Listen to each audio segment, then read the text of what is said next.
asalaamaaleykum yéen mbokku internet yi nga xamante ni yéen a baaxoo di suivre seen chaîne Layène SN tey nag ñu dikk ak yéen ci xibaar yu yees ñeel kii di Ousmane Sonko moom la leader de Pastef gannaaw rek bi nga xamante ni daal dinay souhaiter la communauté chrétienne une bonne fête de Toussaint waaye it profito ci daal di ñaanal ñi nga xamante ni daal dina ñuy ñàkk seen bakkeer ci l'accident daaw ci waxtu wi nga xamante ni mu ngi xewoon foofee ca Casamance gannaaw ba nga xamante ni Ousmane Sonko dafa demoon bay ñibbisi rek. amoon ñu attaqué seen cortège ba tax ci loolee ci lañ daal di yëkk benn accident bu xewoon rek ca gannaaw ga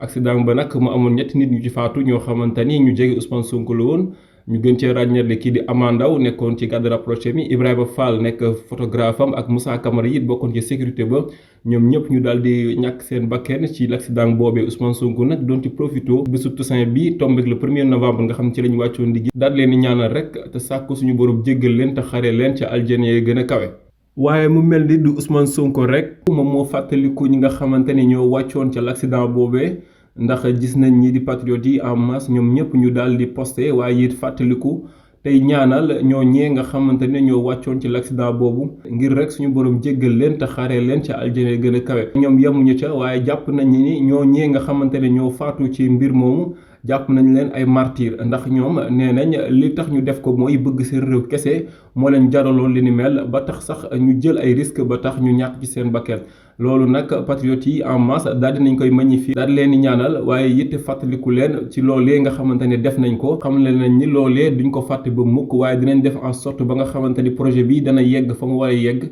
bu ko defee ñu rendre leen ko hommage ñoom ñooñee nga xamante ni ñoo ci faatu. leneen lu yeesal ci xibaar yi rek mi ngi ñeel beneen document boo xamante ni gis nañ ko muy circuler ci internet bi waaye document bi mi ngi bàyyeekoo rek foofii ci ministère de l'intérieur ñuy xamle force de police yi ak ñi nga xamante ni ñoom ñoo nekk ci caserne yi ngir daal di sécuriser li nga xamante ni mooy brigade bi waaye it caserne gendarmerie yi loolu nag nga ko xamee ci circulaire boobee ministère de l'intérieur daal di jàllale rek ñeer ñi nga xamante ni ñooy waay takk der yi. mu mel ni tamit rek ba tey daal nañuy ñaan ñi nga xamante ni ñooy mariés yi nga xamante ni nekk nañ ci caserne yi ñu jël seen ay dispositions waaye faire en sorte ba mën a sécuriser fi ñu nekk ñoom ak seen ay njaboot loolu nag xaw a nekk lu yéeme. waaye rek yemul ci loolu ndax gis nañu li nga xamante ni mooy dispositif bi nga xamante ne tàmbalee nañ ko di ko gis ci yenn mbeddu Ndakaaru yi bi ñu ci gën a ràññaatle nekk mooy auto gendarmerie yi nga xamante ni ña nga taxaw ca rond point cité kër góor gi taxaw rek mel ne luy xaar. d'après information yi nga xamante ni jot nañ ko ci ñi nga xamante ni jot nañ fa dëkk wala boo ko dem nañ fa gis nañu ne daal dafa mel ni gendarmerie commencé nañoo assiéger foofee